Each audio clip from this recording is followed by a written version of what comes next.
Zenith Station hummed with the noise of 1,000 different lives crossing paths in the vast darkness of space. Massive trading hub floated in neutral territory where dozens of species came to buy, sell, and conduct business far from their home world's merchants from the diplomatic. Thal species arranged their shimmering fabric displays while the small, quick Vixari haggled over spice prices in their chittering language security drones hummed overhead, their sensors constantly scanning the crowds that filled every corridor and marketplace. At the center of the main food court, surrounded by tables full of eating and talking beings from across the galaxy, sat a creature that made everyone nervous. Graven was massive, even by the standards of his species. Xerathi warrior took up nearly twice the space of a normal being, his obsidian black exoskeleton gleaming under the station's artificial lights, 4 arms folded across his chest, each one tipped with blade-like appendages that could slice through metal. His head was angular and crowned with horn-like projections, and his multiple eyes, 6 of them arranged in 2 rows, missed nothing that happened around him. Empty space surrounding his table told the real story in a food court packed so tightly that most species had to wait for seating. A perfect circle of vacant tables surrounded the Xerathi warrior beings navigated carefully around this zone, some taking longer routes to their destinations rather than walk too close. Parents pulled their children away when curious youngsters stared too long. Even the proud Corvin, a warrior species themselves, gave Graven a wide berth. The Xerathi had a reputation that preceded them across every known system. They were apex predators, evolved on a death world where only the strongest survived for thousands of years. They had sold their services as warriors, enforcers, and sometimes conquerors. Whole planets had fallen to Xerathi war clans there. Military tactics were studied in every war college. Their combat abilities were legendary, and their cold, calculating nature made them terrifying opponents.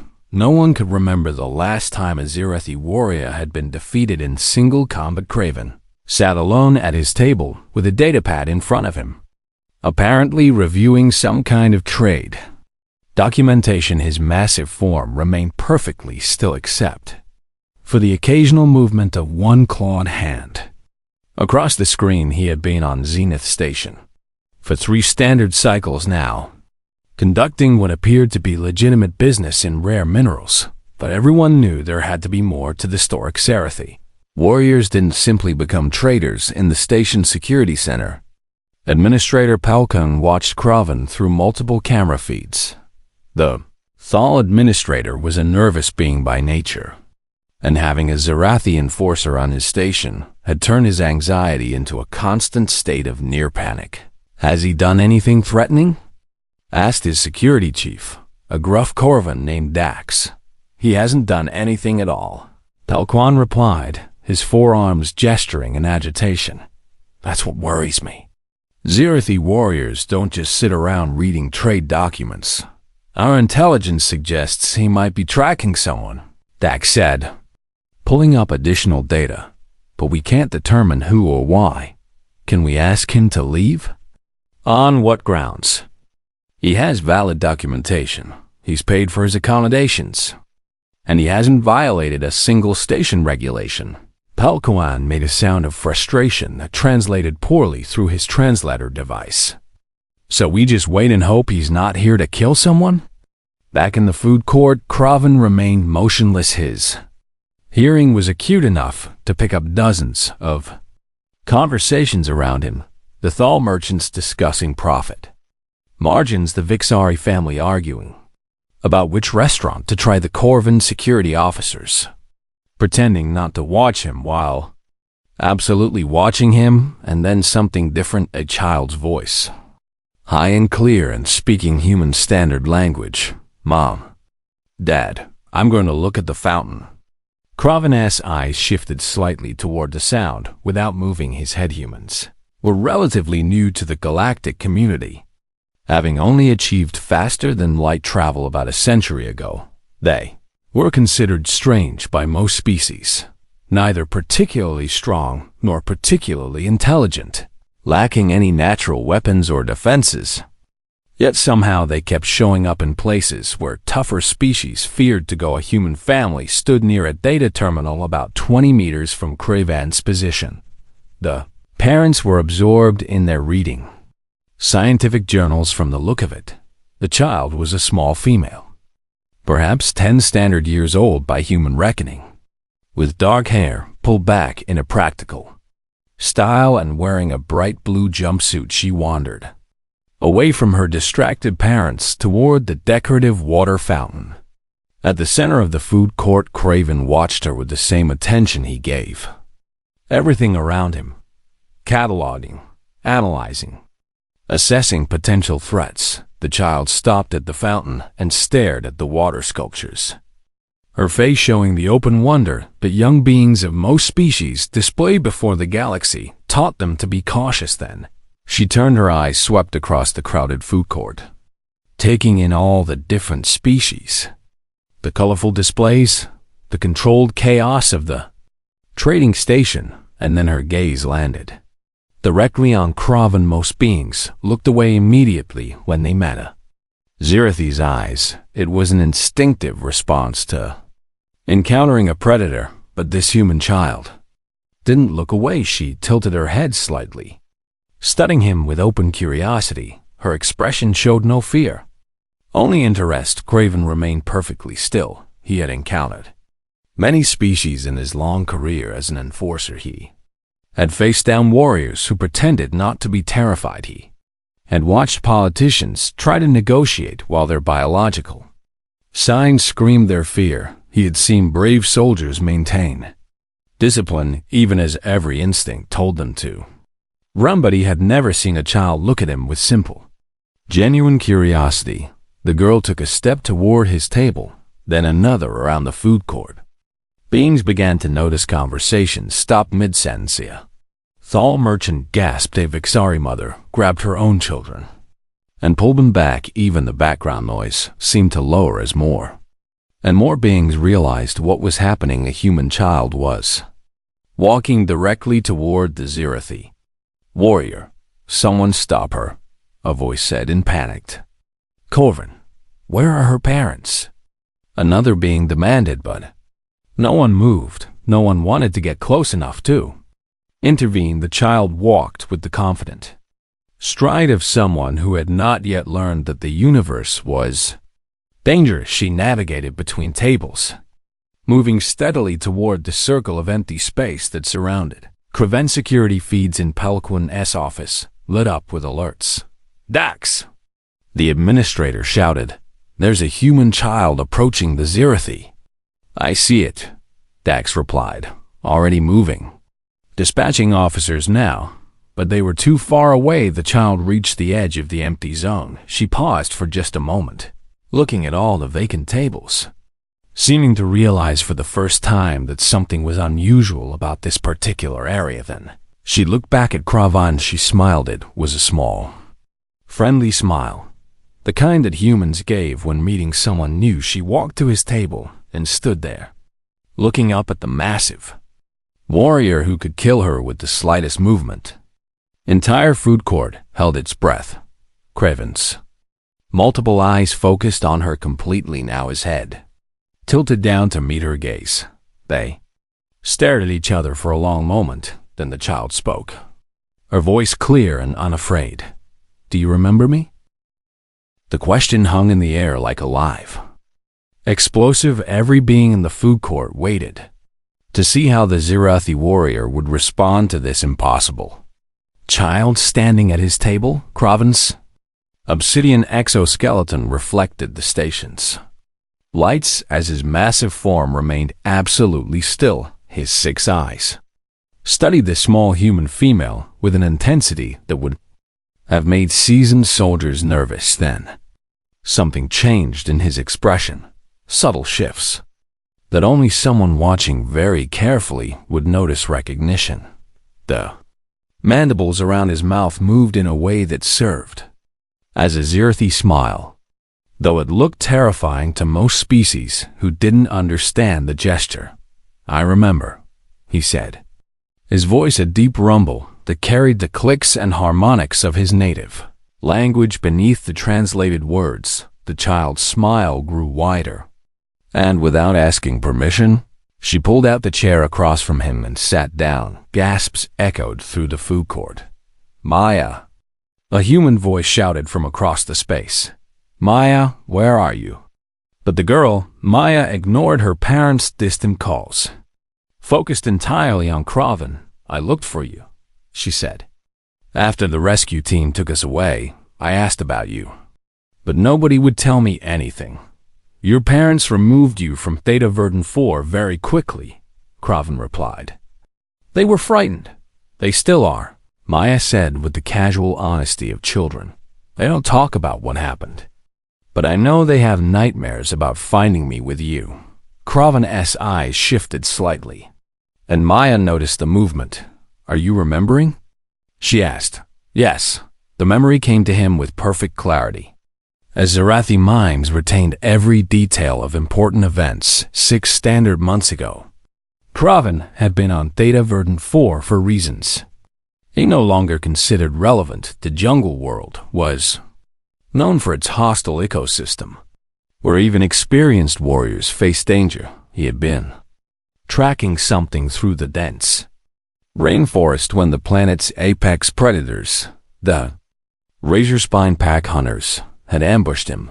The fight had been brutal. Kraven had killed 3 of them before a collapsing rock formation, weakened by the creature's assault, had trapped him beneath massive stones. The remaining pack members had fled, but not before their toxic spines had pierced his exoskeleton in several places. The venom was slow-acting but deadly. It shut down neural pathways gradually, paralyzing victims while leaving them conscious to experience their own death. Ven had calculated his chances of survival at approximately 3%. He had prepared himself for the end with the calm acceptance of a warrior who had always known death would come. Eventually, then the human child had appeared. She had burst through the undergrowth, running from something, her small form covered in mud and scratches. When she saw him, a massive Zarathi warrior pinned beneath rubble, clearly injured, she should have run in the opposite direction. Every instinct of every sentient species said to flee from a wounded predator. Wounded predators were more dangerous than healthy ones, but Maya had stopped running. She had stared at him with those strange human eyes that showed white around the colored parts. You're hurt, she had said, stating the obvious in the way children did. Kraven had tried to tell her to run, but the venom had already affected his speech centers. All that came out was a series of clicks and hisses. Maya had not understood the sounds, but she seemed to understand the situation. She looked around the jungle, clearly lost and frightened herself, then looked back at him. I have a first aid kit, she had said, pulling a small pack off her shoulders. My parents make me carry it everywhere because they're scientists and they worry about everything. She had approached him carefully, not with the caution of someone avoiding danger, but with the gentle care of someone trying not to cause pain. Her small hands had worked to clear debris from around him, though the largest stones were far too heavy for her to move. When the acid rain had started, one of Theta Verdant 4's regular weather patterns, she had used an emergency thermal blanket to create a crude shelter over both of them. The rain hissed against the blanket, and several drops that got through burned small holes in her clothing. But she had maintained the shelter. My name is Maya, she had told him, using the talking to keep both of them calm. Maya-chan and my parents study alien plants, which is why we're on this scary jungle planet that I really don't like very much. Kraven had managed to regain some control over his vocal systems. Dangerous, he had rasped in her language. You leave now. I'm already lost, Maya had replied with simple logic. And I don't know which direction is safe. So I might as well stay here, where I've already set up shelter. She had applied human medical supplies to his wounds, inadequate for Zarathi physiology. But the gesture mattered. She had used her emergency beacon's light to examine the toxic spine fragments, carefully removing them with steady hands that should have been shaking with fear when night fell and the jungle came alive with predatory sounds. Maya had activated every light source she had when the Razor Spine pack had returned. Drawn by the scent of Kraven's blood, she had used her beacon's strobe function and noisemakers from her survival kit to drive them back. The creatures had been confused by the lights and sounds, hesitating just long enough for Kraven to regain enough strength to make threatening displays that finally sent them fleeing through the long night. Maya had talked to him. She told him about Earth, about her parents' work, about her school, about her friends back home who she missed. She told him she was scared, but that being scared didn't mean giving up. She told him that her grandmother had once said that every living thing deserved compassion. Even the scary ones, especially the scary ones at some point. Delirious from venom and pain, Kraven had begun to hum it was a Zirathi lullaby, something he hadn't thought about since his own childhood. A song that warriors sang to their young to teach them that even in darkness, the clan endured. Maya had fallen asleep eventually, exhausted from fear and effort, curled up against his side under the thermal blanket. When dawn came and the rescue teams arrived, they had found an impossible sight.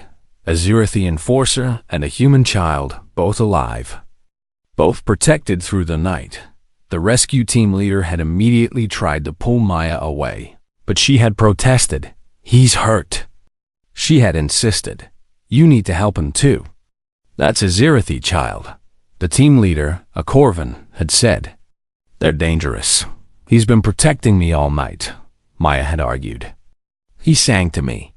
The Corvan had looked at Kraven with deep suspicion but had called for medical aid for both of them. Maya's parents had arrived minutes later in a state of complete panic. They had grabbed their daughter, checked her for injuries, and immediately demanded transport off the planet. Maya had tried to look back, tried to see what happened to the warrior who had shared that long night with her. But her parents had rushed her away too quickly. Back in the present, on Zenith Station, Kraven finished sharing the memory. "You saved my life," he said simply. "You saved mine too," Maya replied. "Those creatures would have found me if I'd been alone, among my people." "Such a debt cannot be ignored," Kraven explained. "A life debt is sacred. It binds the warrior to the one who showed mercy. Is that why you're here?" Maya asked. "I have been searching for you for 6 months," Kraven confirmed. "Following your parents' research schedule, calculating probabilities, waiting for you to arrive at a location where I could properly acknowledge the debt." Around them, the food court remained frozen in shock. Security officers had arrived, but stood at a distance, unsure how to handle the situation. Maya's parents were pushing through the crowd now, her father's face pale with fear. "Maya!" Dr. Chun shouted. "Get away from that creature!" But Maya just smiled and gestured for her parents to come closer. "Mom, Dad," she said, "I'd like you to meet my friend." Dr. James Chun stared at the massive Zirathi warrior sitting across from his daughter with the kind of expression that suggested his understanding of reality had just shattered his wife. Dr. Lin Chun had gone pale, her hand gripping her husband's arm so tightly her knuckles showed white. "Maya," Dr. Chun said, his voice carefully controlled despite obvious fear. "Please step away from the table slowly." "Dad, it's okay," Maya replied, gesturing between her parents and Kraven. "This is Kraven. He's the warrior who helped me on Theta Verdant 4. Helped you?" Dr. Lin Chun's voice rose an octave. "That thing is a Zirathi enforcer. Do you have any idea what they do?" Around them, the crowd of onlookers had grown. Security personnel formed a loose perimeter, though no one seemed willing to actually intervene. Administrator Pelquan pushed through the crowd, his four tall arms gesturing in patterns that indicated extreme agitation. "Everyone please remain calm," Pelquan announced, his translator giving his words an official tone. There is no cause for panic. This was clearly a lie. As Pelquin himself looked ready to panic at any moment, Kraven remained seated, his massive form still except for the slight movements of his eyes tracking the various threats around him. "I mean no harm to anyone present," he said, his deep voice carrying across the food court. "I came to Zenith Station solely to speak with the young one who gave me aid when I required it." "Aid?" Dr. Chun looked between his daughter and the alien warrior. "What exactly happened on Theta Verdant 4? "Maya, you told us you took shelter during the storm and that rescuers found you in the morning." "That's all true," Maya said. "I just didn't mention who I took shelter with. Because you knew we would never understand," her mother said. "Because I knew you would react exactly like you're reacting now." Maya corrected. Kraven shifted slightly in his seat, a movement that made several security officers reach for their weapons. "Perhaps I should explain Zerethi custom," Kraven said, directing his words toward the administrators and parents rather than Maya. "Among my people, a life debt is the most sacred of all bonds. We're aware of Zerethi honor codes," Pelquin said nervously. "But surely you don't claim such a debt from a child who didn't understand what she was doing." "The debt is greater precisely because she did not understand," Kraven replied. "She showed compassion without expectation of reward, without knowledge that it would benefit her, without even knowing if I would survive to acknowledge it." He turned his 6 eyes toward Maya's parents. "Your daughter found me trapped and dying from toxic venom," he continued. "Any rational being would have fled, as I was clearly dangerous and clearly doomed. Instead, she stayed. She provided aid, and she defended me from predators through the night. She was 10 years old." Dr. Chun protested. "Yes," Kraven agreed. "Which makes her courage even more remarkable." A new voice joined the conversation. Dax, the Corvin security chief, stepping forward with the confidence of a warrior species. "I was part of the rescue team that found them," Dax said, his gruff voice carrying authority. "I've seen a lot of strange things in my career, but I'd never seen a Zerethi protect another species before. And I've certainly never seen a human child treating a Zerethi warrior's wounds." Dr. Lin Chun turned to the security chief. "You were there? Why didn't you tell us more about what happened?" "Your daughter was unharmed, and you were leaving immediately," Dax replied. "What would I have said? That she'd spent the night with one of the galaxy's most dangerous predators, and somehow both survived? You would have thought I was mocking you, trauma." Pelquin made a decision, his diplomatic training finally overcoming his fear. "Perhaps we should move this conversation to a more private location," he suggested, gesturing toward the administrative offices. "This spectacle is disrupting station operations. I will not be separated from the young one," Kraven stated firmly. "Not until this matter is resolved. I'm not going anywhere without Maya either," Dr. Chun added. "Then we all go together," Pelquin said. With resignation, the group moved through the station corridors.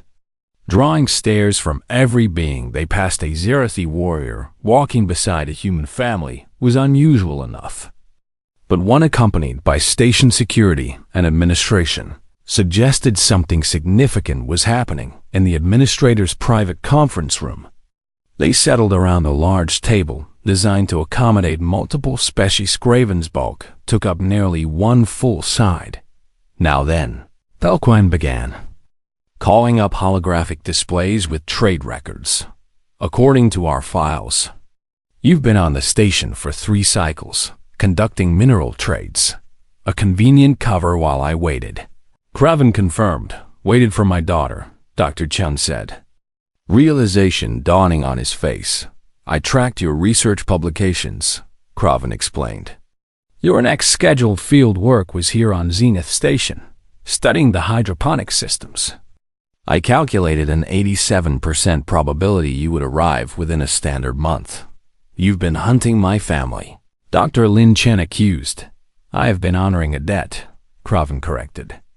"There is a significant difference. Maya, who had been quiet during the walk, finally spoke up. "Why is everyone so afraid of you?" She asked Kraven directly. "I mean, I know you're big and you look scary, but you're also really nice once people get to know you." Several beings around the table made sounds of disbelief at the word "nice" being applied to a Zarathicraven's mandibles moved in his species version of a sad smile. "My people have earned their reputation across many centuries," he said to Maya, speaking to her as an equal despite her age. "We are warriors by evolution and by choice. We have fought for many causes, not all of them honorable. We have conquered worlds. We have enforced the will of the powerful. And we have rarely shown mercy to those we considered weak. But you're not like that." Maya insisted. "I was exactly like that," Kraven replied, "until a small human child taught me that weakness and strength are not what I thought they were. You were lost, afraid, and physically fragile. Yet you showed more courage than warriors I had fought beside for years." He turned to address the others in the room. "What your daughter did on Theta Verdant 4 changed something in me," he explained. "I returned to the hegemony and found I could no longer accept orders without question. I began to see the beings we dominated not as inferior, but simply as different. This did not please my superiors. You're a defector," Dax said quietly. "That's why you're really here." "I left the Zirathi hegemony 3 months ago," Kraven confirmed. "I am now classified as a rogue asset, which means I am being hunted." The room went very quiet. "Oh no," Talcon whispered. "How many are coming?" "The hegemony will not send Zirathi after me," Kraven said. "We do not hunt our own kind. Instead, they have hired the Krell Syndicate, the slavers?" Dr. Chun looked horrified. "Those are the beings hunting you?" "They were hired to retrieve me alive for interrogation," Kraven explained. "The hegemony fears I might share tactical information with other species. Will you?" Maya asked. "No," Kraven said simply. "I left because I no longer agreed with their methods, not because I wished to betray them. I simply want to choose my own path, a path that led you here," Kalkwan said. "Putting my entire station at risk. The Krell are already here," Dax interrupted, checking his security feeds. "A ship matching their signature docked 30 minutes ago, before or after this conversation started." Dr. Lin Chun demanded before, Dax confirmed. "They were probably tracking Kraven and saw an opportunity when he revealed himself by approaching your daughter." Kraven stood, his massive form somehow seeming even larger as he prepared for conflict. "I will leave the station immediately," he said. "I will not bring danger to innocents, least of all to the family of the one who saved me. You can't fight the Krell Syndicate alone." Dax protested. "I am Zirathi," Kraven replied simply, as if that explained everything. Maya stood as well, tiny compared to the warrior, but equally determined. "You protected me on Theta Verdant 4, she said. "Now it's my turn to help you." "Absolutely not," both her parents said simultaneously, but Maya was already thinking, her young mind working through possibilities. "The Krell won't try to take Kraven by force, right?" she asked Dax, "because even they can't beat a Zirathi warrior in fair combat?" "Correct," Dax confirmed. "So they'll use leverage," Maya continued, "something to force him to surrender." Everyone in the room understood at the same moment. The Krell would take Maya. The realization hit the room like a physical force. The Krell Syndicate had come for Kraven, but they would use Maya as leverage to take him without a fight. "We need to secure the Chen family immediately," Talquan said, already issuing commands through his communication device. "Full protective custody in the administrative quarters." "That won't work," Dax countered, studying his security feeds with growing concern. "The Krell have already deployed teams throughout the station. They have legal permits and licensed bounty hunter credentials. How is kidnapping legal?" Dr. Chun demanded. "It won't be kidnapping until they actually do it," Dax explained grimly. Right now, they're just moving through the station like any other visitors. Once they make their move, we can respond. But by then, it might be too late. Kraven moved toward the door, his intent clear. I will surrender myself to them before they can threaten the young one. No! Maya's voice was sharp with command despite her age. That's exactly what they want. You surrender. They get you anyway. And they'll probably still try to grab me as insurance. The child makes a good point, Dax admitted. The Krell are known for honoring agreements. Dr. Lin Chun pulled her daughter close, maternal instinct overriding everything else. Then we lock ourselves in the most secure location on the station and wait for them to leave. They won't leave, Kraven said quietly. The bounty on my return to the hegemony is substantial. The Krell will wait as long as necessary. Pelquan wrung his forehands in distress. This is a diplomatic nightmare. The Krell have legal standing. Kraven is technically a fugitive from Zirathi territory. And I don't have the authority to simply expel them without cause. Maya listened to the adults argue, her mind working through the problem from a different angle. She had spent her entire life traveling to dangerous worlds with her scientist parents. She had learned to observe, to analyze, to find solutions when things went wrong. The adults were thinking about this wrong. What if we give them what they want? She said. Suddenly everyone turned to stare at her. Absolutely not, her father said. But Maya continued, speaking quickly before she could be interrupted. Not for real. But we make them think they're getting what they want. We control the situation instead of letting them control it. Kraven's eyes focused on her with sharp interest. Explain, he said. The Krell want to capture me to use me against you, right? Maya reasoned. So we let them think they can. We pick the location, we set the timing, and we make it a trap instead of a kidnapping. You want to use yourself as bait, Dax said, his warrior's mind already seeing the tactical possibilities. Maya, no, her mother protested. We are not dangling you in front of criminals. It's the only way to end this without more people getting hurt, Maya argued. If we hide, they'll eventually find me anyway. And other people on the station might get caught in the crossfire. The child understands tactical thinking, Kraven observed. Among my people, we would call this the bait strike maneuver. I don't care what you call it, Dr. Chun said firmly. I'm not letting my daughter be bait for a trap. Then the Krell will choose when and where to strike, Dax pointed out. At least this way we have some control. Pelquin paced the room, his dull biology making him look like he might vibrate apart from stress. Even if I agreed to this insanity, which I'm not saying I do, how would we even execute such a plan? Maya had already thought this through the hydroponics bay, she said. It's huge, it's full of places to hide, and most importantly, it's monitored by all your security systems. It's also essential to station operations, Pelquan objected.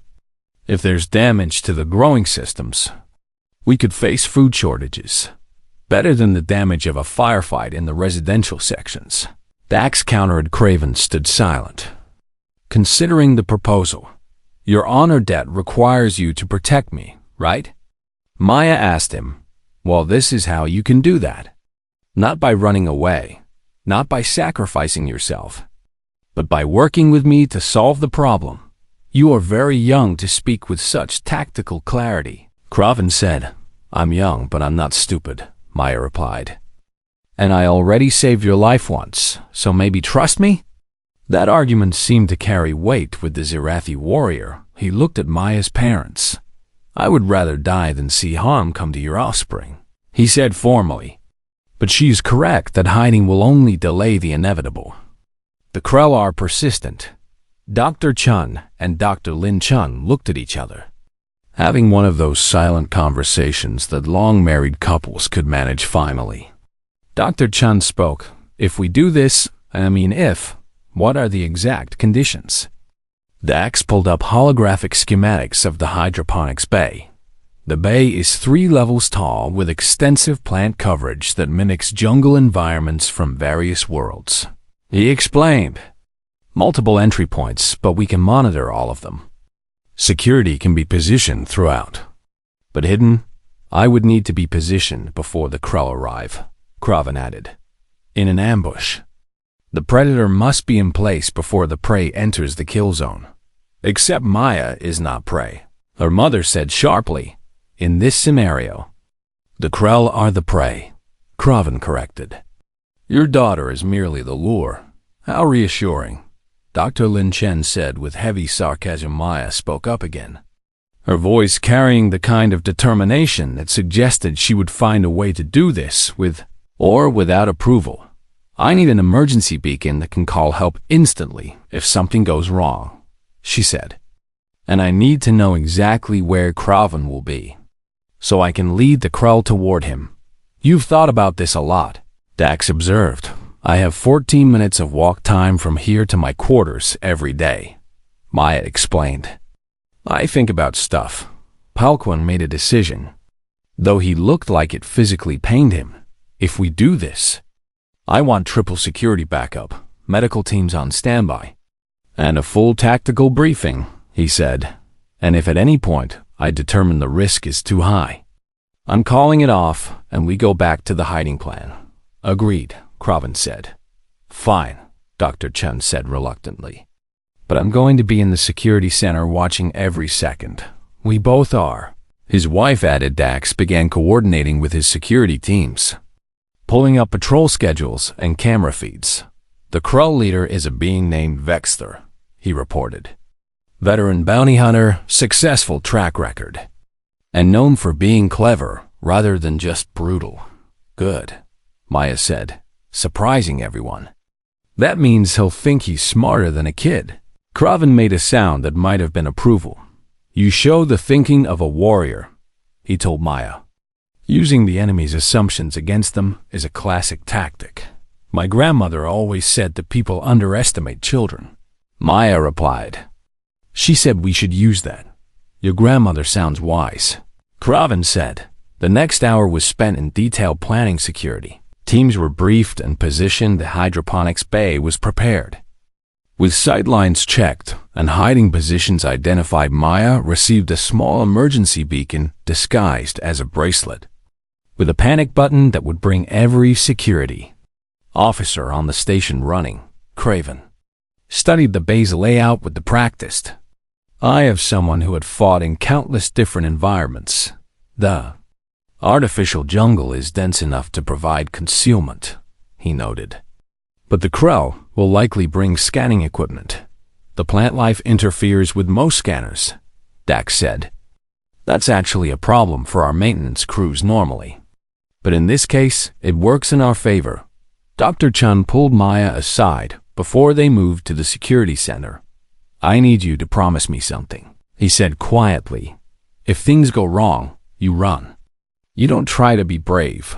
You don't try to help. You just run to safety. Dad, I'll be fine, Maya assured him. Promise me anyway. Her father insisted. Maya hugged him. I promise to be as safe as I can be while still doing what needs to be done. That's not quite what I asked for, Dr. Chum said. It's the best I can offer, Maya replied honestly. In the security center, monitors showed the hydroponics bay from multiple angles. Kraven had already disappeared into the dense vegetation, invisible despite his massive size. I've lost visual on the Zerathi, one security officer reported. That's the point, Dax replied. If we can't see him, the Krell won't either. Palquan monitored the Krell movements through the station. Vexter and his team are moving through the commercial sectors, he reported. They're being very obvious about it, probably trying to flush Kraven out. Or trying to find Maya, Dr. Lin Chen said nervously. Maya stood in the security center wearing practical clothing suitable for moving through the hydroponics environment. She carried a small pack with water and basic supplies around her neck. Was the bracelet beacon? It's time, Dax said. We need to let the Krell see you entering the bay. How do we do that without making it obvious we want them to see? Maya asked. We don't, Dax said with a slight smile. We make it look like we're trying to hide you, but not trying hard enough. Vexter is smart. He'll see through a bad cover and think he's outsmarted us. Sneaky. Maya approved. She hugged her parents one more time. I'll see you in about an hour, she said confidently. Then she walked toward the hydroponics bay, flanked by two security officers who were very deliberately looking around as if worried about being followed in the vegetation of the artificial jungle. Kraven waited. The hunt was about to begin. Maya walked through the entrance of the hydroponics bay with practiced casualness. Though her heart hammered in her chest, the artificial jungle rose 3 stories high around her, filled with plants from a dozen different worlds. Thick vines hung from overhead structures. Broad leaves created patches of shadow, and the air smelled of growing things and recycled water. She knew Kraven was somewhere in this manufactured wilderness, but she couldn't see him anywhere that was exactly as planned in the security center. Her parents watched multiple monitor feeds while Dax coordinated his teams through secure communications. Krell team has altered course, one officer reported. They're heading toward the hydroponics bay. They took the bait, Dax confirmed, or they're just going to get vegetables, Palquan said nervously. We don't know for certain they're after Maya. They're after her, Dax said with certainty. Vexter doesn't shop for vegetables. Maya moved deeper into the bay, following the main path but occasionally glancing around as if nervous. She needed to look like someone trying to hide, but not quite succeeding. The vegetation grew thicker as she walked, the carefully maintained jungle creating corridors and clearings among the massive plants behind her. She heard the bay entrance open again, multiple footsteps. Moving with purpose, the Krell had Aravid. Vexter was a scarred being who looked like he had survived more fights than most warriors ever faced. His species had natural armor, plating, and multiple appendages, adapted for grappling. 3 other Krell followed him, all carrying equipment and wearing the confident expressions of beings who thought they had already won. Spread out, Vexter ordered in the clicking language of his species. The human child came in here. Find her, but don't harm her. She's leverage, not the target. Maya heard them through the foliage. She moved quickly now, heading toward the section where she knew Kraven would be waiting. The Krell split up, moving through different paths to cut off escape routes. She's leading them to Sector 7, Dax reported from the security center. Kraven should be positioned there. Should be? Dr. Chen asked with alarm. He's completely invisible on our sensors, Dax admitted. But that's where he said he would wait. Maya reached a small clearing near a cluster of earth plants her mother had helped cultivate. Bamboo that had been genetically modified to grow even faster than normal. She stopped there, breathing hard, making herself visibly visible, peered from the foliage behind her, moving with surprising quiet for such a large being. Hello, small human, he said, his translator rendering his words in standard language. I believe you know why I'm here. You're after Kraven, Maya said, trying to sound scared, which wasn't entirely acting. Very good, Vexter said. And you're going to help me get him. What if I don't want to? Then things become unpleasant for you, Vexter replied. But I think you're a smart child. Smart children know when they're outmatched. His 3 companions emerged from different directions, surrounding the clearing. Now then, Vexter continued, call your Zirithi friend. Tell him to come out or I'll be forced to take you somewhere less comfortable. And if he does come out, Maya asked, then he surrenders peacefully and you go free, Vexter said. Though his tone suggested he was lying, Maya glanced around the clearing, noting positions, calculating distances. You're not going to let me go either way, are you? She asked. Vexter's scarred face showed something like respect. Very smart indeed, he acknowledged. The Zirithi hegemony paid extra for insurance. That means you come with us too, at least until we're safely away, I thought so, Maya said. Then she ran not away from the Krell, but toward them, specifically toward Vexter himself. Bounty Hunter wasn't expecting a direct assault from a 10-year-old human. Maya ducked under his reaching arms and bolted past him, heading deeper into the dense bamboo grove. "Get her!" Vexter shouted. The Krell team pursued, crashing through the vegetation with heavy footfalls. Maya weaved between the bamboo stalks, using her small size to advantage behind her. She heard the Krell spreading out again. Trying to box her in, she ran toward a particularly dense cluster of plants, modified Venus flytraps the size of small vehicles that the station grew for biomedical research. The plants weren't dangerous to beings who knew how to avoid their trigger zones, but the Krell didn't know that Maya vaulted over a root structure and rolled under a low-hanging Vexter followed. His larger form, less agile in the tight space, he pushed through a cluster of the giant flytraps, triggering their defensive response. The plants released a paralytic mist, a modified version of their natural hunting mechanism. It was designed to be harmless to most species in small doses, but very effective at immobilizing targets in concentrated exposure. Vexter stumbled, his movements becoming sluggish. "What?" he started to say then. Kraven emerged from the bamboo like a shadow made solid. The Zirathi warrior had been waiting in perfect stillness, his natural camouflage making him nearly invisible among the vegetation. Now, he moved with frightening speed. One of the Krell guards raised a weapon, but Kraven's blade-tipped arm swept it aside. He didn't kill. Maya had asked him not to, but his strikes were precise and devastating.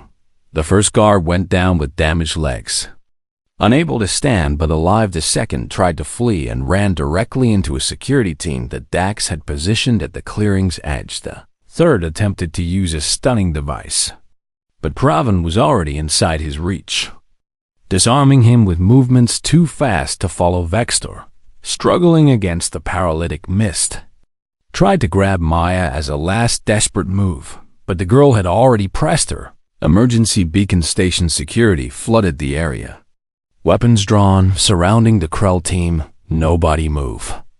Dax's voice boomed through the hydroponics bay. Within minutes, the Krell were secured, their weapons confiscated, their legal immunity about to be challenged. It revved with a delegation of station legal experts. Vexter of the Krell Syndicate, the administrator said with more confidence than he'd shown all day.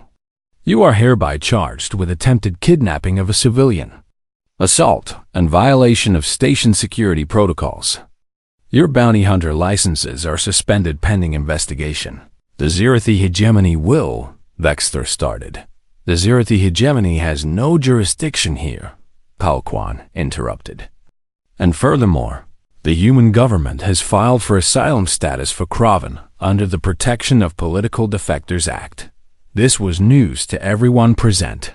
Kraven looked at Maya, who smiled. "I might have sent a message to Earth's diplomatic corps while we were planning," she admitted. "My uncle works in the office that handles stuff like this, in the security center." Dr. Chun and Dr. Lin Chun were already running toward the hydroponics bay. They burst into the clearing moments later, checking their daughter for injuries. "I'm fine," Maya assured them. "Everything went according to plan." "According to your insane plan," her father corrected.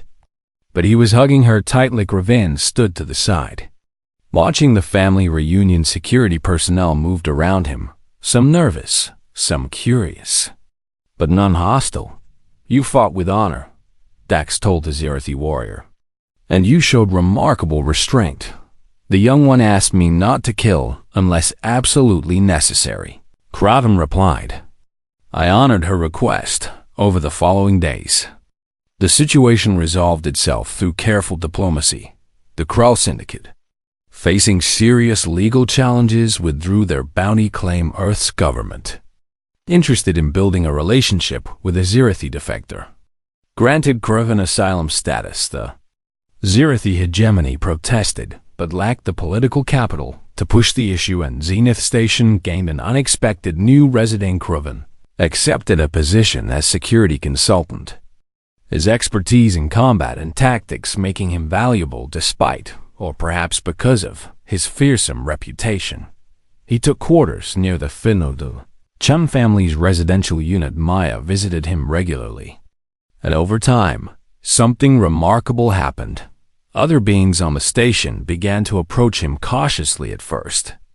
Then, with growing confidence, as they realized the Zerathi warrior was not the mindless killer they had feared. Children from various species showed particular courage. Following Maya's example, one day, several weeks after the incident, Maya found Kraven in the food court. The empty circle of tables around him had shrunk. A Thal merchant sat 2 tables away. Group of Vixari students occupied another nearby table, casting curious glances. "It's different now," Maya observed, sitting down across from him. "Yes," Kraven agreed. "Your species has a saying about this, I believe, about judging books by their covers." "We have lots of sayings," Maya said. "My favorite is from my grandmother. Everyone deserves a chance to be more than what people expect. Among my people, we say that a warrior is defined by the battles they choose," Kraven replied. "I have chosen new battles now, like helping protect the station, like showing other Zerathi that there are alternatives to the life we have always known." Kraven said, "Several young warriors from my species have contacted me through secure channels.